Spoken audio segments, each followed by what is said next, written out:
책 한 권 읽는 게 꽤 오래 걸릴 수도 있잖아요. 그래서 책 읽기부터 부지런히 실행으로 옮겨야 하는데 될 수 있으면 과제 제출일까지 최대한 미루게 되는 거죠. 그 독후감이 뭐기에, 그 독서 감상문 쓰는 게 뭐라고, 그게 쓰기 싫어서 책 읽기까지 미루게 됐던 경험, 책을 보기 싫다라는 생각까지 하게 됐던 경험.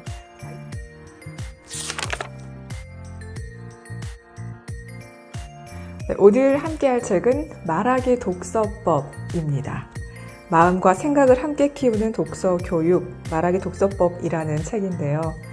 우리 학창 시절에 독후감 쓰기, 독서 감상문 쓰기, 독서 기록장, 이런 쓰기 숙제들 있었잖아요. 그 당시 그 숙제를 받았을 때 기분 생각나시나요? 독후감은 책을 읽어야 쓸 수 있는 거니까 책부터 읽어야 되고, 그러려면 책에 따라서 혹은 내가 책을 읽는 속도에 따라서 책 한 권 읽는 게 꽤 오래 걸릴 수도 있잖아요. 그래서 책 읽기부터 부지런히 실행으로 옮겨야 하는데 될 수 있으면 과제 제출일까지 최대한 미루게 되는 거죠. 그 독후감이 뭐기에, 그 독서 감상문 쓰는 게 뭐라고, 그게 쓰기 싫어서 책 읽기까지 미루게 됐던 경험, 책을 보기 싫다라는 생각까지 하게 됐던 경험 다 있으실 겁니다. 그래서 이 책은 독서 감상문, 독후감 쓰기 대신에, 글쓰기 대신에 말하기를 권하는 책입니다. 초등학생들을 대상으로 한 독서법을 다루고 있지만 성인 독서법과도 크게 다르지 않을 거라는 생각에서 이 책을 읽게 됐고요. 그리고 제가 평소에는 이제 성인들, 회사원들을 대상으로 스피치 또 프레젠테이션에 대한 코칭을 하는데, 얼마 전부터 초등학생들을 대상으로도 스피치 강의를 하고 있거든요.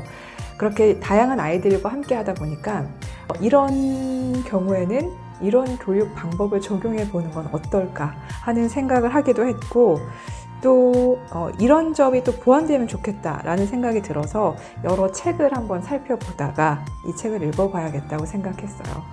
그런데 보니까 막상 아이들을 대상으로 하는 스피치에 적용할 만한, 접목시킬 만한 내용보다는 사실 평소에 우리 부모님들이 이렇게 독서 교육을 진행해주면 좋겠다라는 생각이 들더라고요. 그리고 보면서 또 어떤 부분은 나도 책을 읽고 영화 한번 접목해볼까? 라는 부분도 있어서 소개를 해드리려고 합니다.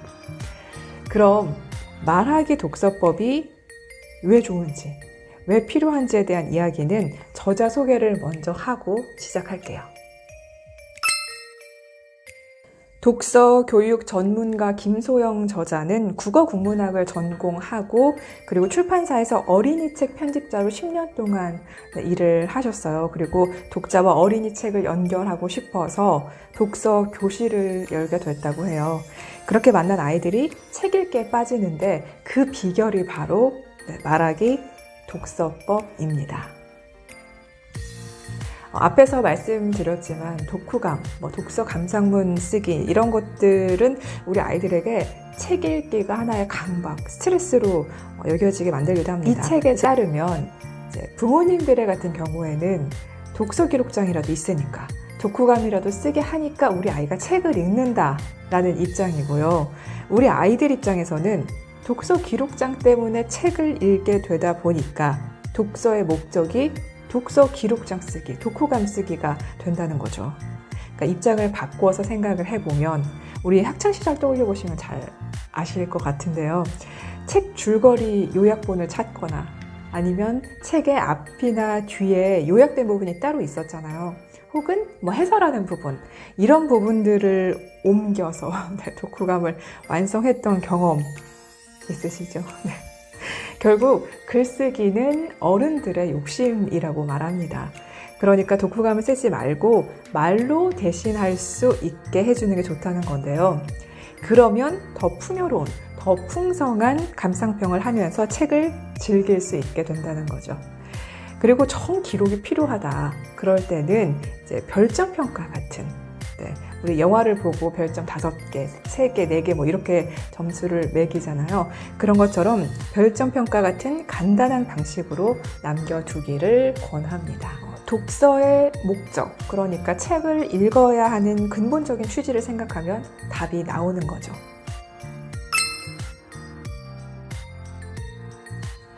독서 후에 말하기를 하면 좋은 점. 이 부분은 부모와 아이와의 관계뿐만 아니라 어른들도 마찬가지일 것 같습니다.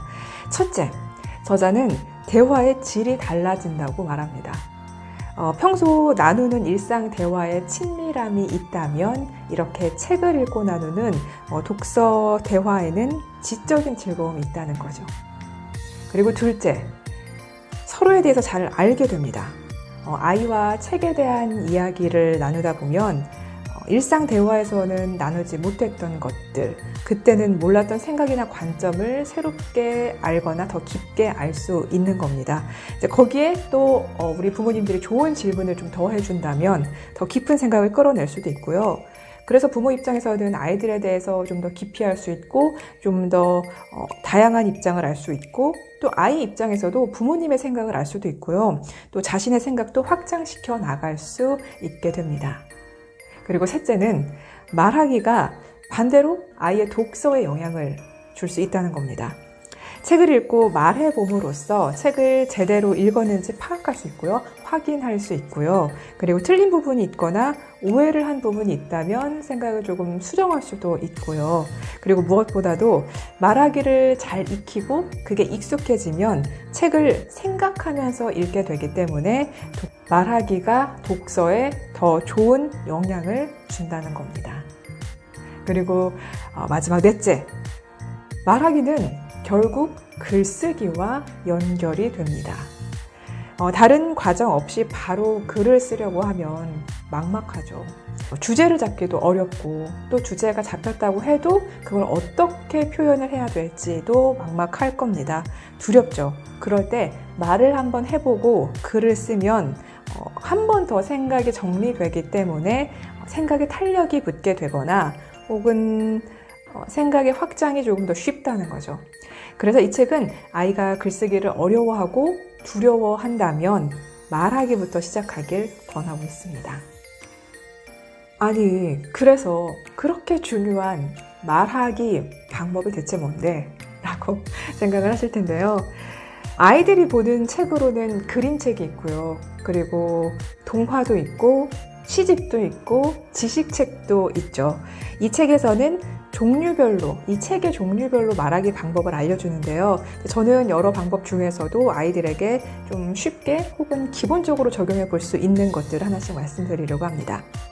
첫째, 그림책을 읽은 뒤엔 그림에 대한 모든 것을 말해봅니다. 그림책을 읽고 난 뒤에는 인상적인 장면이라든지 왜 이 그림으로 표현을 했을까에 대한 표현법을 이야기해보고요. 그리고 중요한 건 느낌, 감상에 대한 대화입니다. 저자는 이 부분에서 어른들이 잘 물어봐 줄 것을 당부했는데요. 어른들이 보통 이렇게 묻죠. 이 그림 어때?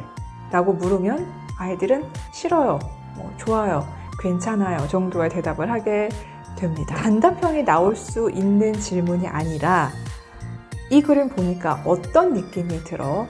라고 해서 열린 질문을 해야 된다는 거죠. 인터뷰를 할 때도 방법이 있는데요. 예, 아니요. 이렇게 두 가지의 답이 나올 수 있는 닫힌 질문이 아니라 왜나 어떻게가 들어간 열린 질문으로 대화를 이어가야 하는 게 인터뷰의 방법 중에 하나입니다.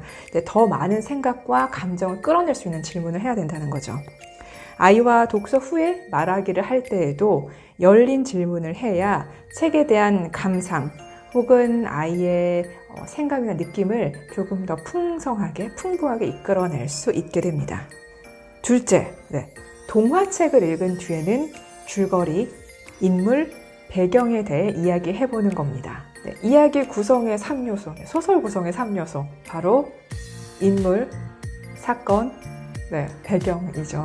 아이와 동화책을 읽은 뒤에 이 세 가지를 말해보는 겁니다. 동화책, 소설책, 이게 이야기 문학이기 때문에 특히 사건이나 줄거리를 말하는 건 중요한데요. 이 부분이 서툴 수밖에 없는 아이들이 있어요. 저도 쉽지 않고요. 어른들도 많이 어려워하는 부분일 겁니다. 줄거리 이야기하는 걸 어려워하는 아이들을 위해서 저자는 이 방법을 소개합니다. 바로 단어 찾기예요.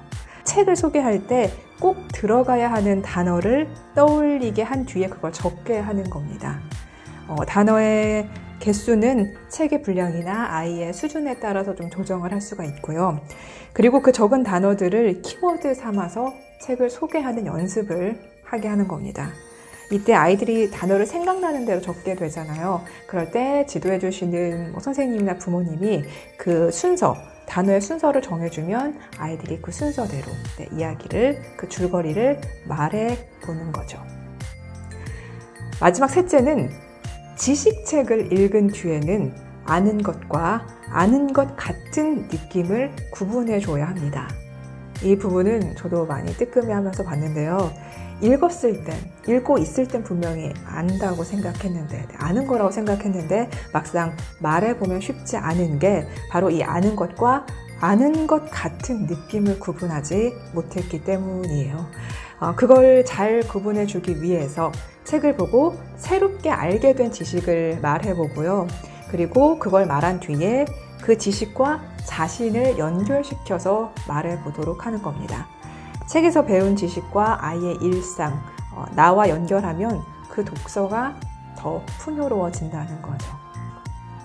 한 번에 아이의 독서 교육을 지금까지 해왔던 교육 방법을 바꾼다든지 새로 이 책에 나와 있는 모든 걸 시도해 볼 수는 없을 거라고 생각이 들어요.